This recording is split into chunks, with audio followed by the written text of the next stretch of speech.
오늘 우리 그 말씀은 미가서 2장 8절부터 시작되어집니다. 우리 미가서 2장 8절로 시작하겠습니다. 함께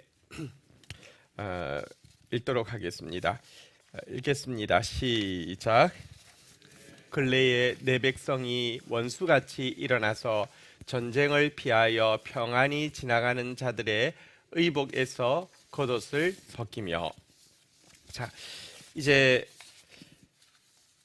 이스라엘 백성들의 지도자들, 남유다 백성들의 지도자들이 행하고 있는 악행에 대해서 어제는 그 근원이 탐심이었다라고 밝히고 있고요. 오늘은 그 탐심에 사로잡힌 자들이 구체적으로 어떤 악행을 저지르는지를 지적을 하고 있는데요.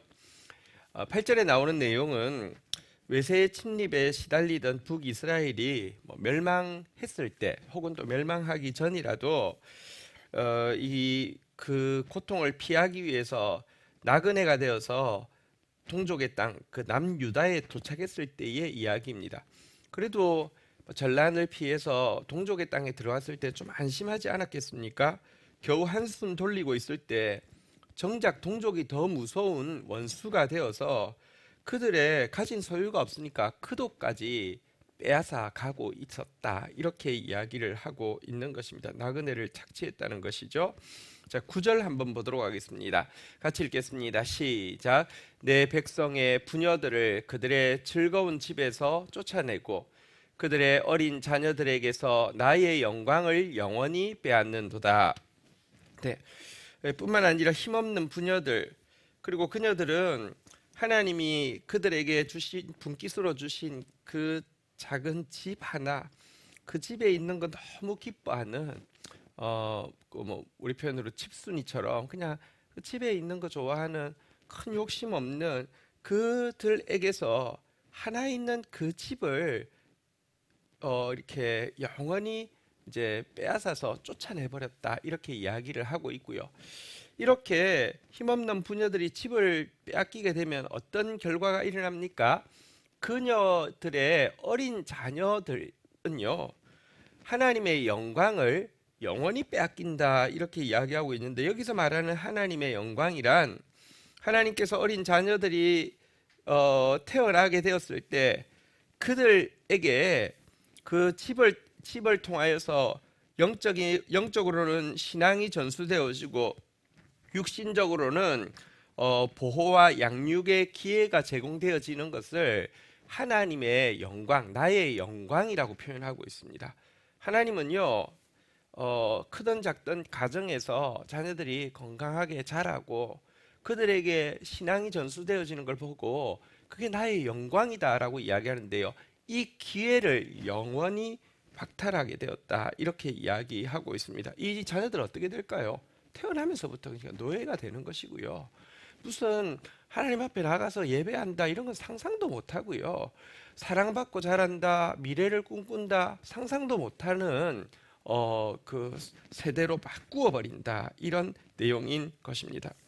다시 이야기하면 그들은 나그네와 또 과부와 고아들을 착취하고 있었다라고 권력층들의 죄에 대해서 지적하고 있는데요.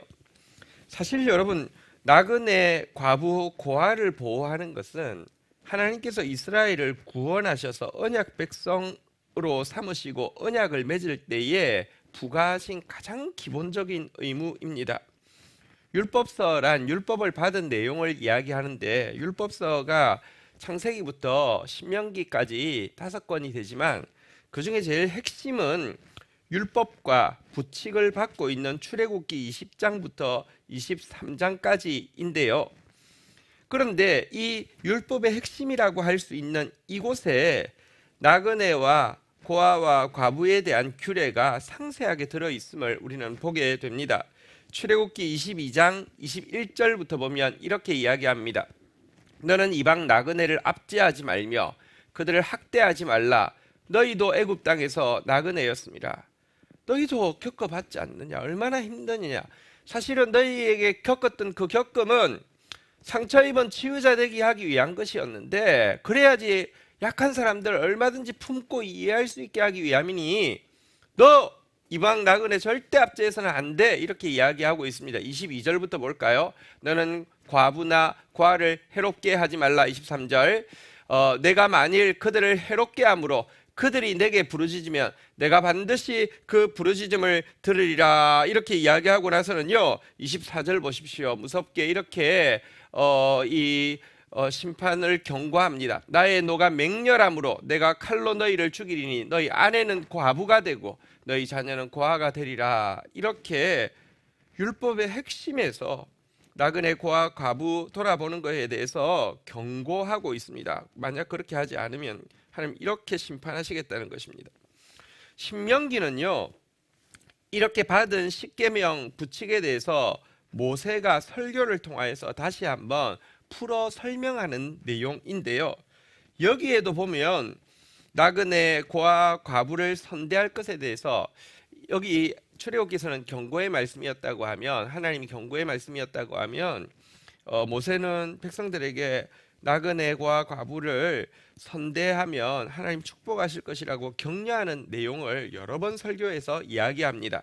신명기 14장 29절에 보면 이렇게 말씀합니다.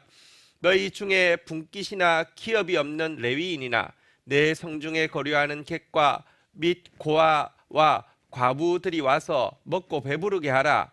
그러면 내 하나님 여호와께서 내 손으로 하는 범사에 내게 복을 주시리라. 고아 과부 나그네 선대하면 하나님께서 너 손으로 하는 모든 일에 복 주신다. 이렇게 이야기합니다. 신명기 24장 19절에도 이렇게 격려합니다. 내가 밭에서 곡식을 벨 때에 그 한 뭇을 밭에 잊어버렸거든 다시 가서 가져오지 말고 나그네와 고아와 과부를 위하여 남겨두라. 그리하면 내 하나님 여호와께서 내 손으로 하는 모든 일에 복을 내리시리라. 계속 이렇게 격려합니다.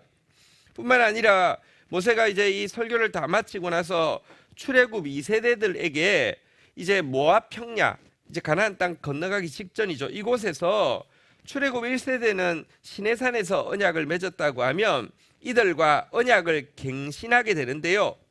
갱신하면서 언약의 내용을 이야기하면 이 갱신의 대상인 출애굽 2세대가 아멘으로 맹세하게 하고 도장 찍게 하는 마지막 설교에서 이렇게 아멘하게 하고 있습니다. 신명기 27장 19절 우리 같이 한번 읽도록 하겠습니다. 읽겠습니다. 시작. 객이나 고아나 과부의 송사를 억울하게 하는 자는 저주를 받을 것이라 할 것이요 모든 백성은 아멘 할지니라. 모세가요 마지막으로 언약 갱신하면서 객이나 고아나 과부의 송사를 억울하게 하는 자는 저주를 받을지어다 하면 모든 백성들이 아멘 이렇게 하게 했다는 것입니다. 그러므로 나그네 고아 과부를 착취하는 것은 하나님과 맺은 언약 그 자체를 파기하는 것과 다름없는 일입니다. 하지만 이런 율법에서의 경고와 격려와 맹세에도 불구하고 지금 이스라엘 백성들은 그들의 권력층은 이 규례를 전혀 지키지 않았습니다. 그래서 사실 이제 율법서가 지나면 선지서가 나오죠. 선지서에서 선지자들이 이들이 멸망할 것을 예언하고 있는데 그 멸망을 예언하는 가장 중요한 이유가 바로 나그네 고아 과부에 대해서 착취하는 죄악 때문입니다. 지금 미가와 동시대 선지자가 이사야인데요. 이사야도 이렇게 외치고 있습니다. 이사야서 10장 1절 한번 보십시오. 불의한 법령을 만들며 불의한 말을 기록하여 여러분 법령을 만들고 판례를 이렇게 선언해 가지고 기록하는 사람들을 누굽니까? 권력층이잖아요. 뭐 법 쪽에 있는 사람들이잖아요. 그죠? 이런 사람들의 힘을 여러분들 법을 그렇게 만들어 버리면 또 판결할 때 그렇게 해버리면 그게 판례가 되어지니까 그게 힘이잖아요. 불의한 법령, 불의한 말을 기록하며 2절 한번 보겠습니다. 가난한 자를 불공평하게 판결하여 가난한 내 백성의 권리를 박탈하며 과부에게 토색하고 고아의 것을 약탈하는 자는 화 있을진저. 3절 보도록 하겠습니다. 벌하시는 날과 멀리서 오는 환난 때에 너희가 어떻게 하려느냐? 누구에게로 도망하여 도움을 구하겠으며 너희의 영화를 어느 곳에 두려느냐? 왜냐고 하면 벌하시는 날에 하나님께서 그들을 벌하실 것이기 때문에 누구한테 도망할 수도 없고 도움을 구할 수도 없으니 너희가 그렇게 착취하고 모아뒀던 그 영화 어디 숨길 수 있겠느냐? 어디서 보호받을 수 있겠느냐? 지금 미가와 똑같이 경고하고 있는 것입니다. 근데 더 무서운 게 뭔지 아십니까? 권력층은 정작 자신들이 하나님과 맺은 언약을 파기했다고 하나님이 자기들의 행위를 지금 진노하고 계시고 심판하실 거라는 생각을 꿈에도 생각조차 않고 있었다는 것입니다. 왠 줄 아십니까? 그들은 이 나쁜 짓을 하고 있으면서도 여전히 열심히 예배를 드리고 있었고요. 여전히 많은 재물을 바치고 있었고요. 자기들만큼 신앙 좋은 사람 없고 자기들이 가면 회중들 앞에서 간증석에 서는 사람들이지 회중들 신자들이 부러움의 대상이지 그들이 하나님으로부터 진노의 대상이라는 생각을 꿈에도 하지 않았습니다. 예수님 시대에 예수님도 이렇게 말씀하셨죠. 누가복음 20장 47절에 보면 그들은 과부의 가산을 삼키며, 그러니까 이렇게 권력층은 이제 과부의 그 재산 빼앗아 치졸하게 악랄하게 빼앗아가면서도요 못합니까? 외식으로 길게 기도하니 그들이 더 엄중한 심판을 받으리라. 그러면서도요 기도는 더 오래 합니다. 그리고 간증합니다. 여러분 기도 생활 하십니까? 기도해야 됩니다. 저 하루에 3시간씩 기도합니다. 그러면 성도들이 아멘 하면서 저러니까 복을 받지, 저러니까 저 자리에 올랐지, 전부 그렇게 여러분들 굉장히 신앙생활 잘하는 사람들로 포장되어 있고 자기도 그렇게 생각하고 교인들도 그렇게 생각하고 있었다는 것입니다. 그렇기 때문에 우리가 1장에서 본 바대로 하나님은 북이스라엘과 남유다의 죄악과 허물의 근원을 사마리아와 예루살렘이라고 이야기하는 것입니다. 권력의 중심지인 동시에 예배의 중심지가 그것 때문에 그들은 하나님 앞에 망할 것이다 라고 이야기하고 있는 것입니다. 자, 이런 죄악에 대해서 지적하고 나서 심판에 대해서 이어서 오늘 본문 10절에 지적하고 있습니다. 이것은 너희가 쉴 곳이 아니니 일어나 떠날지어다. 이는 그것이 이미 더러워졌습니다. 그런즉 반드시 멸하리니 그 멸망이 거리라. 이제 가나안 땅은 너희 안식처 아니다. 이제 일어나라. 너희들 떠나야 된다. 포로 잡혀 간다는 것이죠. 왜? 이 땅이 너무 더러워졌기 때문이다. 내가 이 더러워진 땅을 반드시 멸할 것이다. 그 멸망이 엄청나게 클 것이다. 이렇게 이야기하고 있습니다. 여러분 사실 이것은 가나안 땅을 진멸하셔서 가나안 족속들을 진멸하시고 그들에게 이스라엘 백성들에게 가나안 땅을 주실 때부터 하신 경고의 말씀입니다. 레위기 20장 22절에 보면 이렇게 이야기합니다. 너희는 나의 모든 규례와 법도를 지켜 행하라. 우리가 하나님의 주신 규례의 중요한 내용에 나그네 고아 과부 돌보는 것이 있음을 보았습니다. 그리하여야 내가 너희를 인도하여 거주하게 하는 땅이 너희를 토하지 아니하리라 라고 이야기하면서 이 규례 지키지 않으면 토할 것이다 라고 했습니다. 왜냐고 하면 하나님 공의로우신 분이십니다. 왜 하나님께서 그 땅에 살고 있던 가나안 백성들을 다 토하여 내치셨습니까? 23절 한번 보실까요? 너희는 내가 너희 앞에서 쫓아내는 족속들의 풍속을 따르지 말라. 그들이 이 모든 일을 행함으로 내가 그들을 가정히 여겨서 그들을 토하여 냈는데 너희들이 만약 그렇게 한다고 하면 너희들의 멸망이 그들보다 더 클 것이다. 그게 하나님의 공의라는 것입니다. 그렇지 않습니까? 하나님은 공의로우신 분이시기 때문에 우리가 땅을 더럽히면 땅이 우리를 토하여 내치게 만든다고 성경은 그덕그덕 경고하고 있습니다. 자, 이렇게 미가가 경고하고 있지만 여러분 이 미가의 경고가 백성들에게 안 들렸습니다. 여러분 11절에 한번 보십시오. 절대 안 들립니다. 왜 안 들리는지 11절이 잘 보여주고 있습니다. 사람이 만일 허망하게 행하며 거짓말로 이러기를 내가 포도주와 독주에 대하여 내게 예언하리라 할 것 같으면 그 사람이 이 백성의 선지자가 되리로다.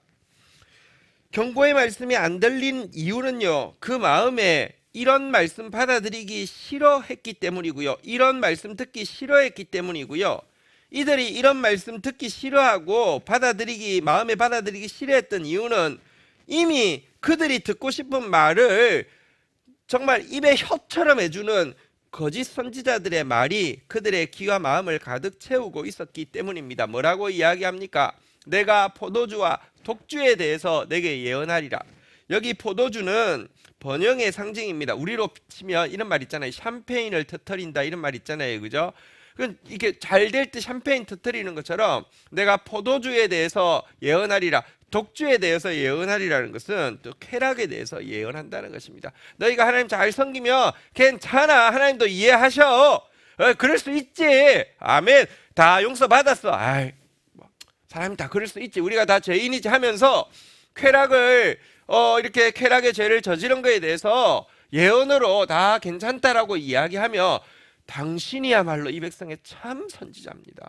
나는 이런 선지자가 본 적이 없습니다. 당신이야말로 참 선지자입니다라고 축혀 세우고 열광하고 있었다는 것입니다. 그들은 죄악을 합리화해주고 끝없는 번영을 아첨하는 말들을 이미 그들의 마음에 가득 채우고 있었기 때문입니다. 자, 그런데 한번 또 생각해 보십시다. 권력층이야 이렇게 그들의 이 악행들을 덮어주고 도리어 잘 될 거라고 하는 이 예언을 받아들인다고 하면, 압제당하는 백성들은 이 바른 선지자의 말씀을 듣고 위로를 받고 바른 선지자의 말씀을 듣기를 사모하여서 나가고 있었을까요? 여러분, 압제받는 가난한 백성들, 이스라엘의 가난한 백성들은 이 선지자의 말씀 들었을까요? 안 들었을까요? 성경은 아니라고 이야기합니다.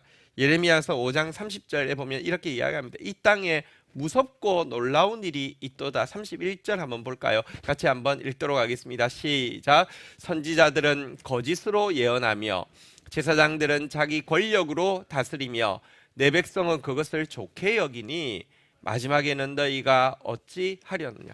권력층의 종교 권력층에서요, 거짓말로 계속 죄는 덮어주고 번영 잘 될 거다, 평안할 거다 이야기하고 있고요. 권력층은 힘 가지고 막 갑질하는데, 문제는 내 백성, 다시 말하면 이스라엘의 일반 백성들, 가난한 백성들이요, 그걸 좋게 여긴다는 것입니다. 그러니까 하나님께서 이걸 멸망 외에는 할 방법이 없다라고 이야기를 하고 있습니다. 아니, 압제당하는 백성들이, 그리고 그들을 압제하는 이 권력층을 정당화해주는 이 거짓 종교인들에 대해서 좋게 여긴다는 게 말이 됩니까? 근데 말이 됩니다.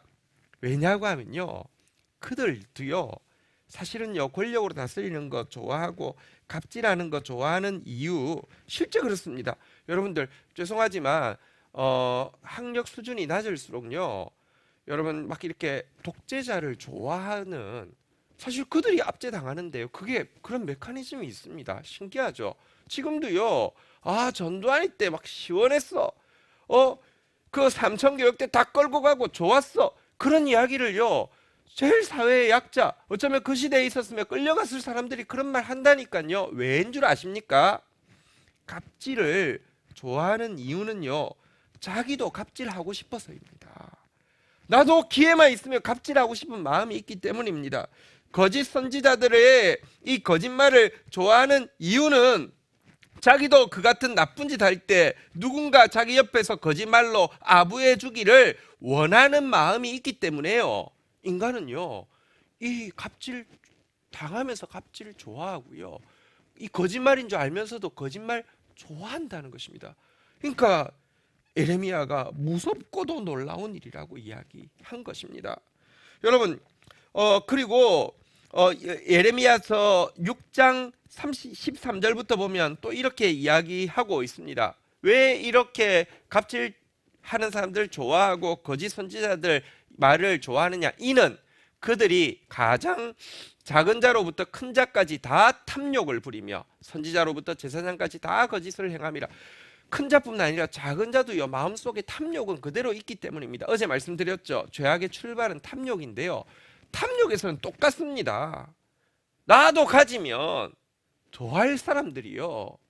그러니까 사실은요, 욕하는 이유도요, 그거 원해서이고요, 욕하면서 좋아한다니까요. 그러니 거짓 선지자들이 계속 18번처럼 이야기하는 6장 14절에 나오는 대로 그들이 내 백성의 상처를 가볍게 여기면서 말하기를 평안하다 평안하다 하나 평안함이 없다. 여러분 뭐 압제당하고 있어도요, 괜찮아 괜찮아 이야기하고, 갑질하고 있는 사람 보면서 잘한다 잘한다 이야기하는데 받아들인다니까요. 얼마나 무서운 일입니까? 샴페인과 독주를 터뜨리는 거짓 선지자들의 말을 당신이야말로 선지자입니다, 이 시대의 선지자입니다 하면서 지금도 그들을 따르고요, 거기 사람들이 모이고요, 사람들이 모인 모습에 자기들이 감동받아서 더 모이고요, 이러고 있다는 것입니다. 그러나 여호와는요, 이 같은 하나님의 말씀이 임한다는 것은 살리고 싶어서, 수술하고 싶어서, 고쳐서 진짜 축복 주고 싶어서인데요, 이 말씀 듣기를 원치 않고 거부하면 심판 외에는 다른 방법이 없습니다. 오늘 본문 12절로 한번 가보도록 하겠습니다. 이렇게 이야기합니다. 같이 한번 읽도록 하겠습니다. 시작. 야곱아, 내가 반드시 너희 무리를 다 모으며 내가 반드시 이스라엘의 남은 자를 모으고 그들을 한 처소에 두기를 보스라의 양떼같이 하며 초장의 양떼같이 하리니 사람들이 크게 떠들 것이며. 자, 여기 근데 참 진짜 웃기는 게 뭐냐고 하면, 이 구절은 무서운 심판에 대해서 예언하는 구절인데도요, 이런 구절들 보면서 아멘 하면서 하나님이 우리를 다 모으신다고, 우리를 한 처소에 두되 초장에 양떼같이 하신다고 이렇게 하면서 여호와는 나의 목자시니 내게 부족함이 없으리다 이렇게 하고 있습니다. 실제 심지어 주석에도요, 이거를 좋게 주석하는 내용도 있습니다. 정말 한 장을 노릇입니다. 그 말이 아닙니다. 이렇게 하나님 말씀마저도 받지 않고 거짓 선지자의 말에 대해서 열광하는 그들을 내가 다 모아가지고 이 전쟁을 아무리 쳐도, 재앙으로 아무리 쳐도 돌이키지 않는 남아있는 그들을 모아가지고 양떼들을 다 모았더니 여기 보니까요, 사람들이 크게 떠들 것이며 이랬는데요, 막 양들이, 여러분 도살장에 양들을 많이 모아놓으면 떠드는 것처럼 그들 막 떠들게 다 모은다는 것입니다. 공터에 살아남은 이스라엘 백성들 다 가득히 모이고 그들이 막 시끄럽게 이거 뭐야 이렇게 한다는 것입니다. 모아서 어떻게 한다고요? 13절 한번 보도록 하겠습니다. 오늘 마지막 절입니다. 같이 한번 읽도록 하겠습니다. 시작. 길을 여는 자가 그들 앞에 올라가고 그들은 길을 열어 성문에 이르러서는 그리로 나아갈 것이며 그들의 왕이 앞서가며 여호와께서는 선두로 가시리라. 그러면 다 모여 있으면 군대가 와서 길을 딱 열고 성문 밖으로 나가게 하는데요, 나가는데 이 대열의 앞에 누가 있다고요? 왕이 있다고요. 왕도 그 대열의 앞에 서서 끌려가게 된다는 것입니다. 왕이 백성들과 함께 끌려간다는 말은 무슨 말입니까? 나라 망했다는 뜻이죠. 실제로 이스라엘에서는요, 여호야긴이 백성들과 함께 끌려 바벨론까지 갔고요, 시드기야는 중간쯤 가가지고 완전 학살을 당했고요. 그런데 더 무서운 것은요, 이 행렬이 단지 바벨론 이 힘이 세서 그렇게 하는 것이 아니라, 한번 따라하겠습니다. 여호와께서는 선두로 가시리라. 하나님께서 이 심판의 선두에 서서 가장 앞서 당신의 언약을 파기한 이스라엘 백성들에 대한 심판을 단행하신다라는 것입니다. 여러분, 이거 무서운 이야기죠. 하나님이 심판하신다는 것입니다. 근데 정말 진짜 놀랍고 무서운 게 뭐냐고 하면요, 지금 2장 12절 13절 이거 보면서 여호와께서 선두에 가시리라, 왕이 앞서간다, 길을 열고 성문을 열고, 하나님께서 번영을 주시고 하나님 앞서서 인도하신다, 양떼처럼 인도하시면 달려, 그렇게 설교하는 사람 많다니까요. 내용을 지금 보십시오. 전혀 그게 아닌데, 그러니까 그런 식으로 신앙생활 한다니까요. 하나님 뜻 전혀 중요하지 않아요. 무조건 잘 된다고 이야기하고 무조건 평안이라고 이야기하고 하나님이 길을 열어주십니다. 여러분 믿습니까? 할렐루야 아멘. 이런 식으로 끝난다니까요. 정말 두려운 일입니다. 하나님 말씀 모르고요. 아니 관심 없고요.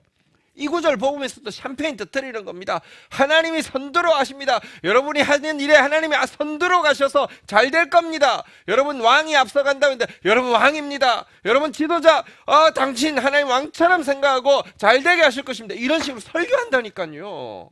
얼마나 무서운 일입니까? 하나님이 지금 심판의 선두로 서신다. 너무너무 무서운 일입니다. 피할 자가 없습니다. 근데 성경에 보면 하나님이 구원의 선두에 서시는 길에 대해서도 이렇게 이야기하고 있습니다. 하나님이 심판의 선두에 서시면 되겠습니까?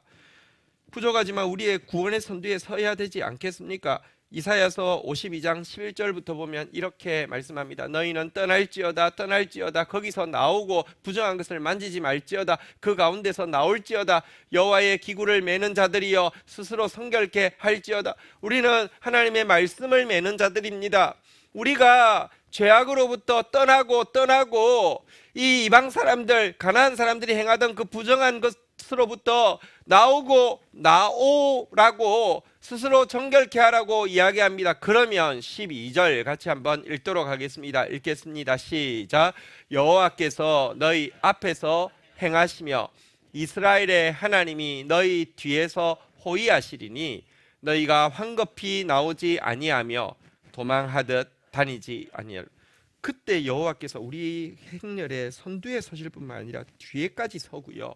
중간에 있는 우리는요 황급히 도망가듯 오늘 본문에 의하면 시끄럽게 떠들고 나오는 게 아니라 당당하게 이게 무슨 일이야? 이게 뭐지? 뭐 이렇게 하면서 당황하면서 나오는 게 아니라 정말 당당하게 나오게 될 것이다 라고 이야기하고 있습니다.